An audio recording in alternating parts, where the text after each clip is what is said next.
Alright guys, just about to get underway here. The 888 London main event, 1,100 pounds, 30,000 in chips, and 2 time bank chips.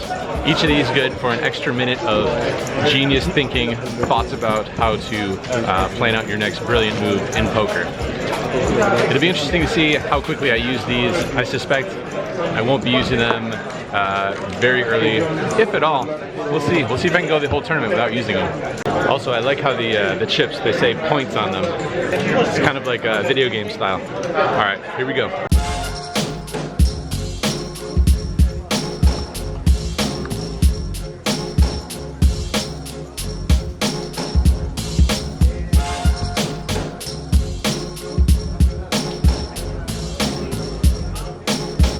Alright, well, good news is we made it to the first break. Not that that's much of an accomplishment. Hi.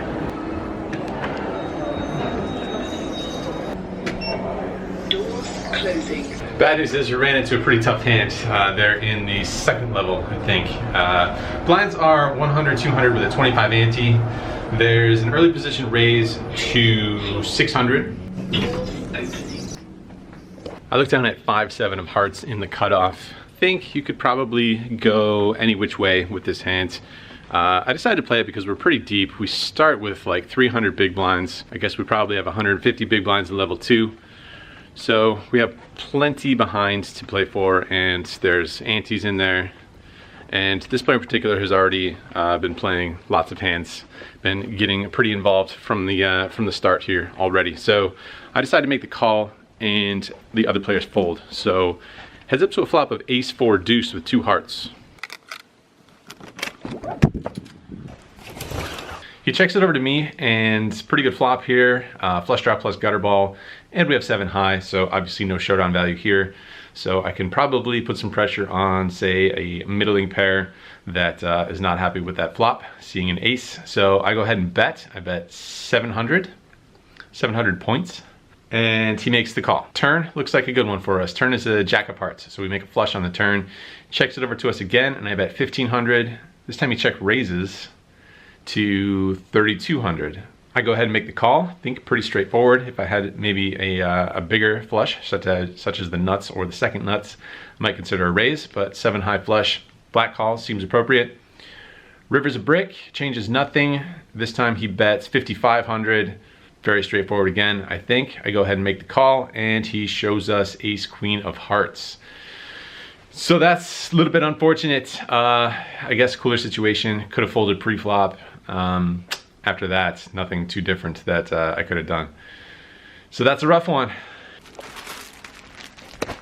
Ran back here for a shirt for a gentleman named Sam. Shout out to Sam. Gonna deliver this, head back. Should have plenty of chips to work with still.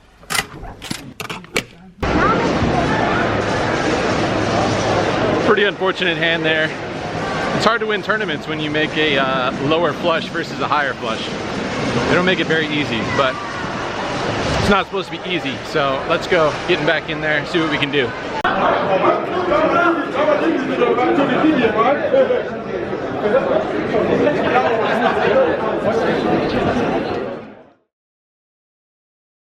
The internet working.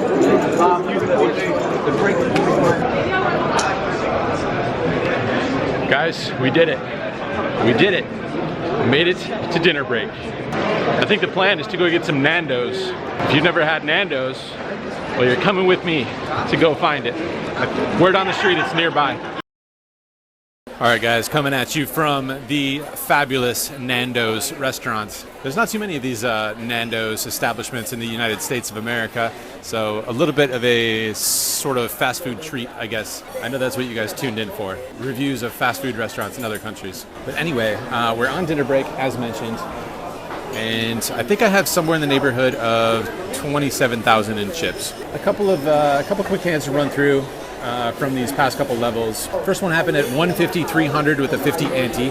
There's a middle position open for 800. There's 2 calls, and I look down at Queen 4 of diamonds in the big blinds. getting a pretty good price with 3 players already in the pot plus the antes as well. So I defend as well. And we see a 4-way flop. Flop comes 9-8-5 with 2 diamonds. The small blind leads out into the field, bets 2,000. Can't go anywhere with a queen high flush draw, so I make the call, and the other 2 players fold behind me. So heads up to a turn card. Turn is the 3 of diamonds, so queen high flush comes in right away. Small blind seems a little hesitant, isn't quite sure what to do at this point. He gets the 10-second warning from the dealer. Again, it's 30 seconds per hand, per decision. And as soon as the 10-second warning comes in, he fires all of his chips into the middle, somewhere in the neighborhood of 8,000. Pretty straightforward call here, the queen high flush. So I snap call, and we roll the hands over. My opponent shows king 10 with the king of diamonds. So still drawing very live here to a higher flush draw, king high flush. Turns out the river's a brick, so we avoid disaster in that hand, and we're in a pretty good sized pot to get us back to somewhere around starting stack. Interesting hand there from the small blind's perspective, but pretty straightforward from my perspective. Call with a flush draw, turn the flush, holds up. Next interesting one, I open up pocket 8s, still at the same blind level, 150, 300 with a 50 ante. Pocket 8s to 700 from under the gun plus 1. Again, there's 2 callers, but this time the big blind puts in a 3-bet. He makes it 3,500 to go. We have a pretty decent chip stack behind, decent amount of chips to play for behind us. So I go ahead and make the call, and the other 2 players fold. I think it might be okay to fold here. So while we do have decent chips, like I said, we're not super deep. Somewhere around starting stack of 30,000. So maybe slightly borderline, but usually pretty straightforward with these middling pairs. Anyway, we go heads up to a flop. Queen, queen, 3, rainbow. So probably on the better side of flops for us. Could be better, could be worse. It goes out a C-bet, makes it 3,200.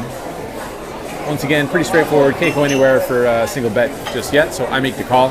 Turn is the 5 of clubs, second club.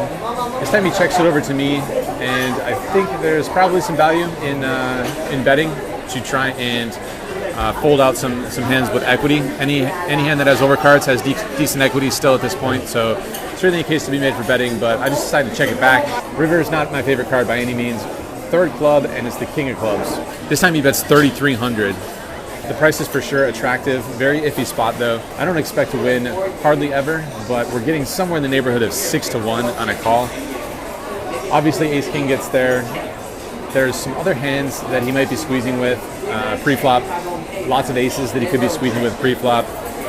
He's been involved in a decent number of hands before that, prior to this hand. So I don't like either option. Folding kind of sucks getting this price, but calling kind of sucks as well. Maybe consider a jam since he maybe capped his range on the turn with the check. I don't expect him to have a queen all that often. I don't know. When in doubt, as you guys know, I default to a call, but it's one of those spots where it's like I don't expect to win hardly ever, and getting 6-1, it's almost like here you go, it's a gift. And that's what happens. I make the call, and he rolls over pocket jacks. So I guess it's a blocker bet there on the river. Ends up milking me for a pretty nice little value bet there on the river. Could probably find a fold, but who likes folding, getting 6-1 or whatever it was.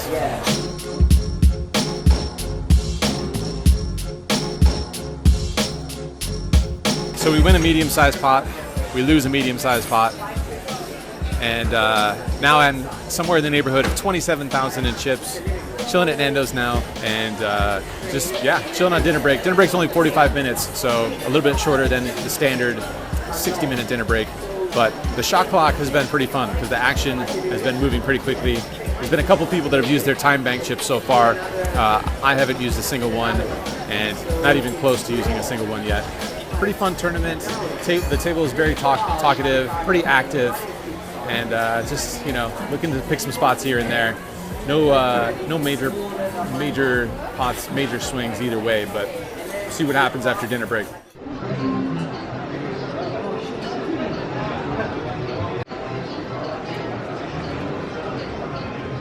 All right, guys, an unfortunate turn of events. As you can tell, updating hand histories from outside the poker room, and it's not break time can only mean one thing, and that's Busto City. Population, this guy. So a couple of mostly straightforward hands, I think. Nothing too out of the ordinary happened or went down. First interesting hand, 300, 600 with a 100 ante. Under the gun makes it 1500. The button calls. I looked down at pocket queens in the small blinds. Since the button is in there as well, I'm more tempted to put in a 3-bet. I would consider flatting here a lot with an under the gun raise, especially versus this player in particular, opening from under the gun, because he hasn't been very active. He's been one of the least active players. Under the gun range is going to be pretty small, and I don't want worse to get away. And I'm gonna run into better hands a lot of the time, I think.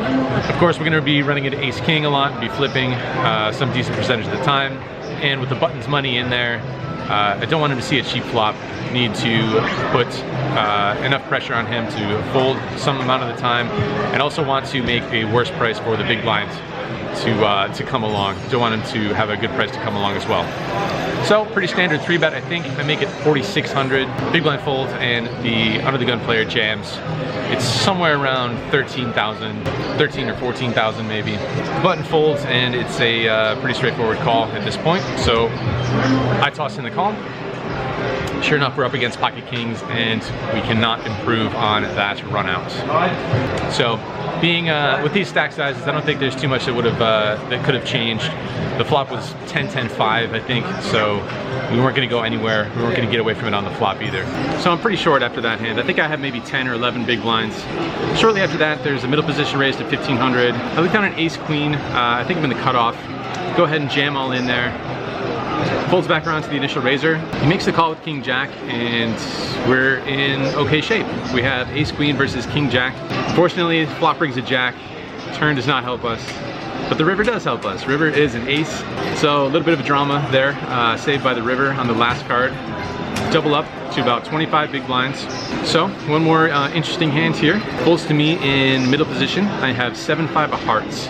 25 big blinds. I open it up, I make it 1,500 to go. We get 3 callers. So 4 ways to a flop of king 8-6, rainbow with 1 heart. Flop an open ender. There's 2 checks to me. I put out a c-bet of 2,700. The button calls and the small blind calls. So looking for a little bit of help here, and the turn brings us a little bit of help. Turn is 10 of hearts. So not all the way there, but maybe partially the way there. A little glimmer of hope. The small blind checks. I go ahead and jam. I only have about 13,000 left. Less than the pot size here. Pretty straightforward. We should have a slight range advantage with the king on board. We have a 7 in our hand, so we block a straight as well. So I think it's pretty straightforward jam. I have about 13,000 or so left. I go ahead and stick it all in there. Button asks how much it is. Then he folds. However, the small blind does not fold. We roll the hands over, and he shows king 3 of diamonds. Flop the old top pair. Nobody likes folding, especially when you make a pair. Can't improve on the river, brick city. So that's gonna be all she wrote. That's all she wrote for the main event from London, the 888 main event here in London.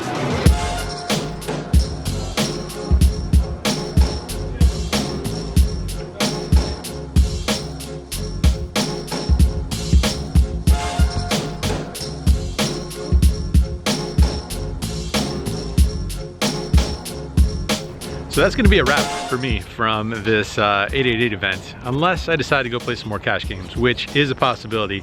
I did go and try and sit in a cash game just after busting out of the tournament. However, there's a little bit of a shortage of dealers due to the tournament.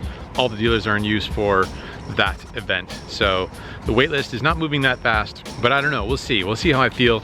I might hop back in there, but as far as the tournaments go, that's it, one and done for me. That tournament variance, you know, that tournament variance is pretty tough. It's tough to cash, it's tough to go deep. You only go into the money in maybe 20% of the tournaments that you play. And that's for the tournament specialist. And I'm not a tournament specialist. I'm hardly a cash game specialist. So it's a little bit tough, you know? You fly all the way to London and no love in the tournaments. That being said, anytime I can use poker as an excuse to come to London or Barcelona or anywhere in the world, anywhere that's as cool of a city as London is, then it's definitely worth it And at the end of all this, at the end of this vlog, or at the end of the poker career, or whatever, it's going to be these trips, the whole sort of package, the whole experiencing the city of London and the pubs and taking in the sights, and just, you know, using the vlog as a sort of vehicle to go to all these different locations. That's what I'm going to remember the most. It's not the hands, the bust out hands, the stupid 7-5 of hearts that bricks 15 outs on the river. Yeah, actually I might remember that one for a little while. That's okay. Happy to do some traveling and use poker as a way to get me to various locations around the world. So yeah, I'm gonna check out the rest of the 888 calendar. I'm gonna put that in the description box down below if you guys wanna check that out as well. Hopefully they do more of these shot clock tournaments, because that was pretty cool. That was a fun experience.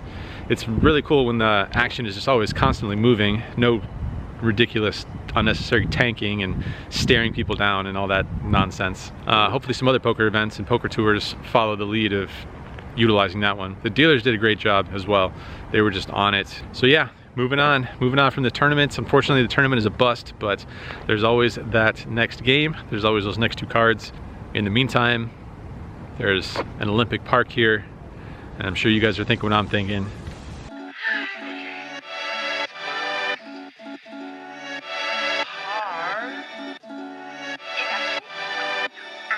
Thanks for noticing.